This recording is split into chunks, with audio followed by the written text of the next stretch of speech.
'Tis the season, the most wonderful time of the year. Celebration with friends and family. It's time to pay tribute to this jolly month. So join us as we get into the Christmas spirit. You've heard of Elf on the Shelf, but this is Venom on the Shelf.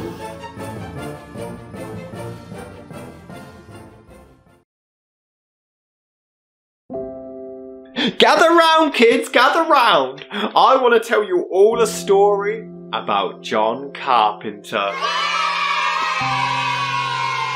Once upon a time, a man saw a film and decided, hey, I can steal this, remake it and become a success off of somebody else's hard work. A fine rip-off, but a rip-off nonetheless. He turned into a bitter old man, hating the very creation he made suck, hating other more successful horror films while making much worse ones on the side. Often tricking people into believing because he made this one rip-off, he actually has talent, when in actuality, the cast themselves saved the film and not his art. Until realising he was a one-trick pony, returning to that ripped-off franchise before turning it back into that sucky style he already hated in the first place. And that, boys and girls, is the story of one of the most overrated directors of all time.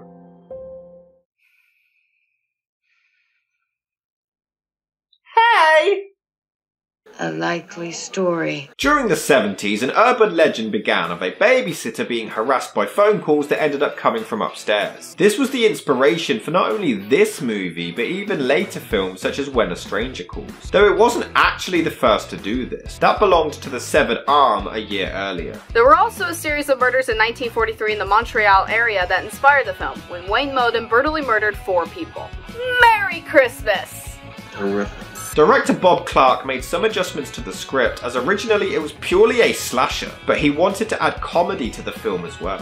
He felt like college students were getting a bad reputation in horror films recently, and he wanted to portray them as intelligent and decent people. None of them have any sex scenes, as everyone would then expect them to be killed off. Originally it was titled Stop Me, which was then changed to Silent Night Evil Night. Yeah, not quite. And it was originally a lot more graphic and gory, but Clark wanted to tone it down to make it more disturbing, but subtly so. The movie made some decent money, but it did actually receive poor reviews at first. But over the years, it did manage to gain a big cult following, as it was one of the earlier slasher films, the first ever seasonal slasher film, and it inspired many other horrors in the future. The cast admitted it was a happy and fun experience on set, but star Margot Kidder admitted she never expected it to be a classic, and fully believed it would flop and be forgotten about, though it was also slammed and nearly banned years later. 4 years after the movie came out, Ted Bundy broke into a sorority house in Florida and murdered 2 women and injured 2 others. Due to the similarities, many blamed this movie for inspiring the real-life killer. You fucking creep! Okay, I have to admit, yeah, Halloween ripped it off. The creepy POV shots from the killer sneaking into the house. Shut up! I guess the killer is asthmatic? Someone get him an inhaler. Oh hey, she's got one. She's the killer. Solved it. But can someone please book Olivia Hussey an ear appointment? Based on how she talks on the phone, she is clearly deaf. Hello? Pardon? Hello? No, I don't want to hold. Hello? Who? I also blame this movie for my illogical fear of attics. It is so creepy. The tension is really built up well. I can see why John Carpenter decided to completely rip it off. Hey, quiet! It's him again! The Mona! CM Punk? How has he already been calling before this? He just got into your house, you know. I mean, I just figured he kind of targeted them and made the calls before deciding to break into the house. But now that I think about it, that kind of goes against the whole killer with no motive. I think so. The call is so creepy to hear. The actors weren't actually listening to the voice either. This was all done in silence and the voice added in post. The actor had to record his lines while standing on his head, so his vocals were really struggling. This is easily the most terrifying part of the entire movie. I'm going to kill you. Phone calls really are the scariest part of horrors and slashers, and it all started with this. Well, actually, it started a year early with the Shut up! God damn it. But also, I don't think Margot Kidder understands how sarcasm works. Could that be one person? No, Claire, that's the Mormon Tabernacle Choir doing their annual obscene phone call. It wasn't a silly question, though. You can't rape a townie. You really are too much, Barb. Oh, come on, this is a sorority house, not a convent. Nice. It's so strange seeing Lois Lane being a complete bitch. I don't like it, man. Seeing the killer inside Claire's closet is bone-chilling. It is an amazing shot. The direction is really clever as we don't even see him until she's moved on. This film really revolutionized this kind of tension and suspense. And then she's killed by one of the most horrific jump scares in horror history, ladies and gentlemen. This is how you do it, folks. But the mother of the sorority, Mrs. Mack, is just weird, man. Who hides random bottles of alcohol around their house? Yeah, who would do that?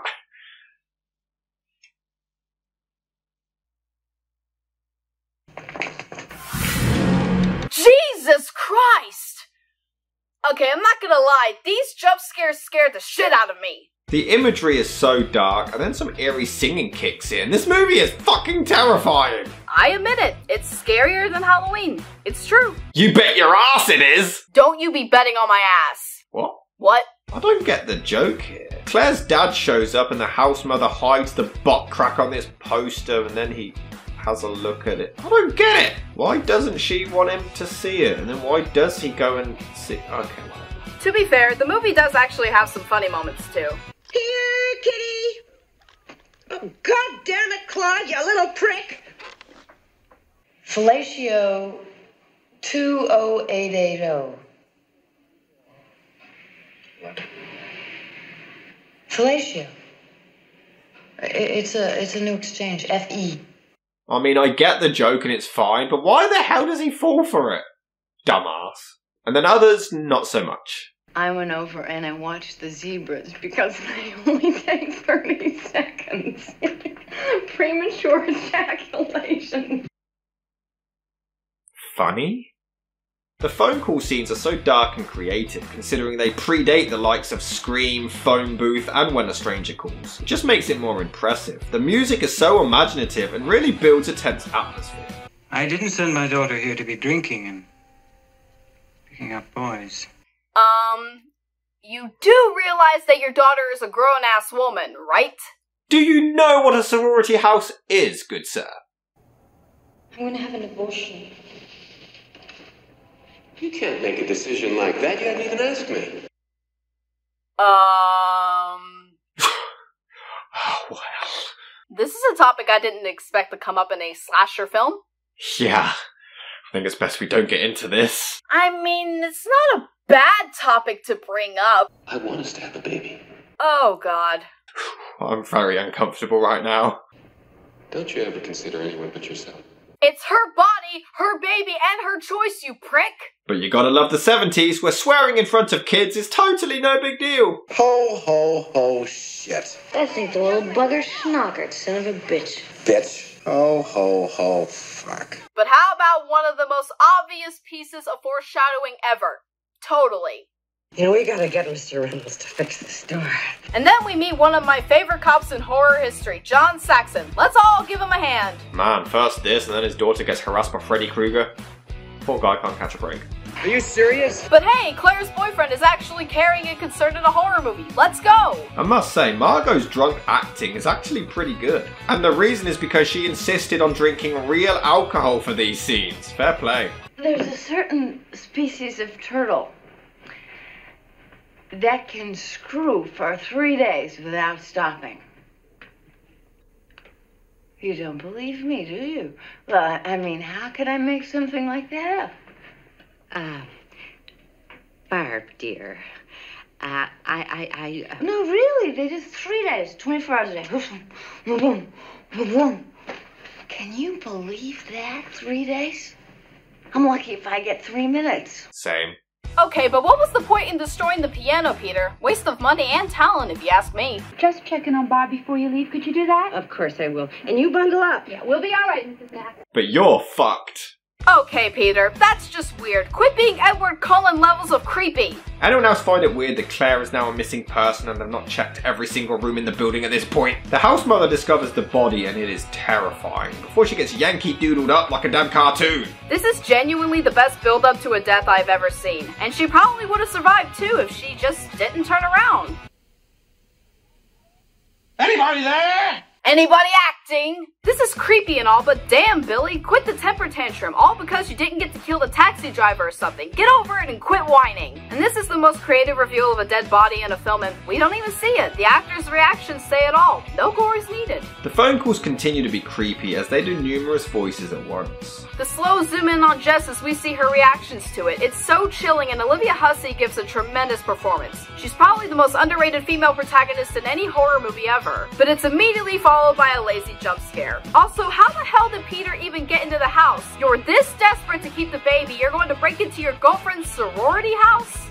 I'm quitting the conservatory and we're getting married. Dude, your girlfriend has just told you that her best friend is missing and a little girl was butchered. Are you really gonna ignore all of that and focus on yourself, you weird person? The thing is, I'm far more interested in seeing Margot Kidder play an unlikable drunk bitch than this domestic. They just have the same scene over and over again. I'm aborting the baby. No, you're not. Yes, I am. You're selfish. I'm aborting the baby. No, you're not. Yes, I am. You're selfish. Is that clear? But Jesus, this looks creepy as shit. But Peter, are you trying to be a serial killer? The voice is so creepy and it helps to keep the killer ambiguous and mysterious. Then Margot dies! No! I know she was a bitch, but she was an entertaining bitch. I love that the death isn't particularly graphic, but it's intercut between that and the choir singing outside. It makes it a surprisingly haunting moment. Just like having a wart removed.